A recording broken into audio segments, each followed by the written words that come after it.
Hi friends, মই আজি বনাব লৈছো ৰেষ্টুৰেণ্ট ষ্টাইলত চিকেন গ্ৰেভি। মই চিকেন গ্ৰেভিখিনি কেনেকৈ বনাওঁ ভিডিঅ'টো চাই থাককচোন। আৰু মই চিকেন আধা কিলো লৈছোঁ। চিকেনখিনি বনাবৰ কাৰণে মই এয়া লৈছোঁ নহৰু পেষ্ট কৰি লৈছোঁ, আদা লৈছোঁ পেষ্ট কৰি এনেকৈ। তাৰপিছত বিলাহী লৈছোঁ মই এইখিনি এনেকৈ ডাঙৰ ডাঙৰকৈ কাটি লৈছোঁ বিলাহীখিনি। তাৰপিছত এয়া আছে তেজপাত লৈছোঁ অকণমান। তাৰপিছত এয়া লৈছোঁ অলপ ডাঙৰ ডাঙৰকৈ পিঁয়াজ কাটি লৈছোঁ মই, এইখিনি অলপ ফ্ৰাই হ'বলৈ দিম। তাৰপিছত এয়া আছে কেঁচা জলকীয়া 3টা লৈছোঁ মই, এয়া আছে শুকান জলকীয়া 3টা, এয়া আছে অলপমান গৰম মছলা লৈছোঁ, লং ইলাচি আৰু দালচেনি। আৰু এইখিনি পিঁয়াজ মই সৰু সৰুকৈ এনেকৈ কুটি লৈছোঁ। মই ইয়াতে মছলাখিনি লৈ লৈছোঁ এই বাতিটোত। 1 চামুচ লৈছোঁ মই হালধিৰ গুড়ি, কাশ্মীৰী মিৰ্চ লৈছোঁ 1 চামুচ, জিৰা গুড়ি লৈছোঁ 1 চামুচ, আৰু ইয়াতে মই নিমখো 1 চামুচ দি ল'ম। মই নিজৰ জোখমতে লৈছোঁ, আপোনালোকেও নিজৰ জোখমতে লৈ ল'লে হ'ল।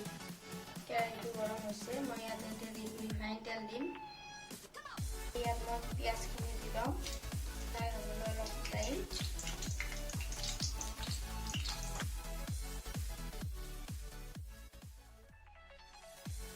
এইখিনি এতিয়া ভজা হৈ গ'ল, মই এইখিনি এতিয়া নমাই থ'ম।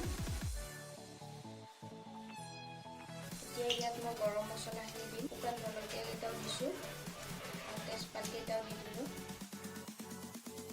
এতিয়া মই ইয়াত পিঁয়াজখিনি দিম, কেঁচা জলকীয়া কেইটা দিম। অলপ টাইম পিঁয়াজখিনি ভালদৰে ভাজি ল'ম, এনেকুৱা কালাৰ আহিছে পিঁয়াজখিনি। এতিয়া মই ইয়াত দিম আদা নহৰু পেষ্ট দিম।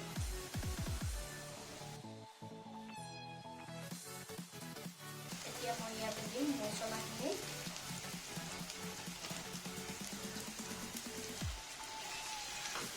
মছলাখিনি ভালদৰে মিহলি হোৱাৰ পিছত মই এতিয়া ইয়াত দিম বিলাহীখিনি দি ল'ম।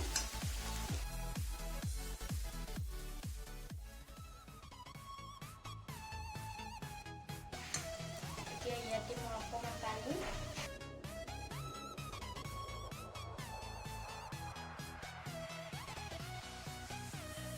এতিয়া মই ইয়াত দিম অকণমান গোটা জিৰা দিছোঁ।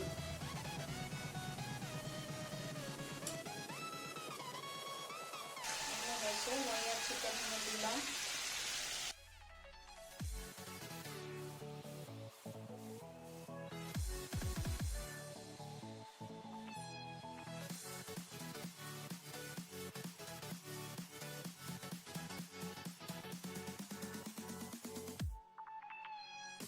ভিডিঅ' চাই যদি ভাল লাগে তেনেহ'লে এটা লাইক কৰি দিব আৰু কমেণ্ট কৰি জনাব।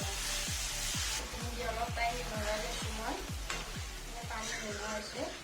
চিকেনৰ পানীখিনি নাইকিয়া হোৱাৰ পিছত মই ইয়াত দিম এতিয়া গৰম মছলা দিছোঁ 1 চামুচ, আৰু ইয়াত দিছোঁ চিকেন মছলা 1 চামুচ।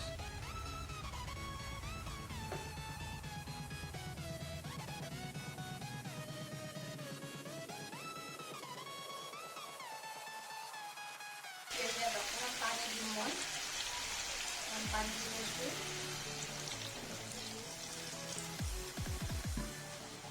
পানীখিনি ভালদৰে নাড়ি মই ঢাকনিখন মাৰি দিছোঁ। গেছৰ ফ্লেমটো অলপ কমাই দিম, অকণমান বিচাৰ চাই ল'ম এবাৰ তেনেকুৱা হৈছে। এতিয়া ইয়াত মই ফ্ৰাই কৰি থোৱা পিঁয়াজখিনি দিম।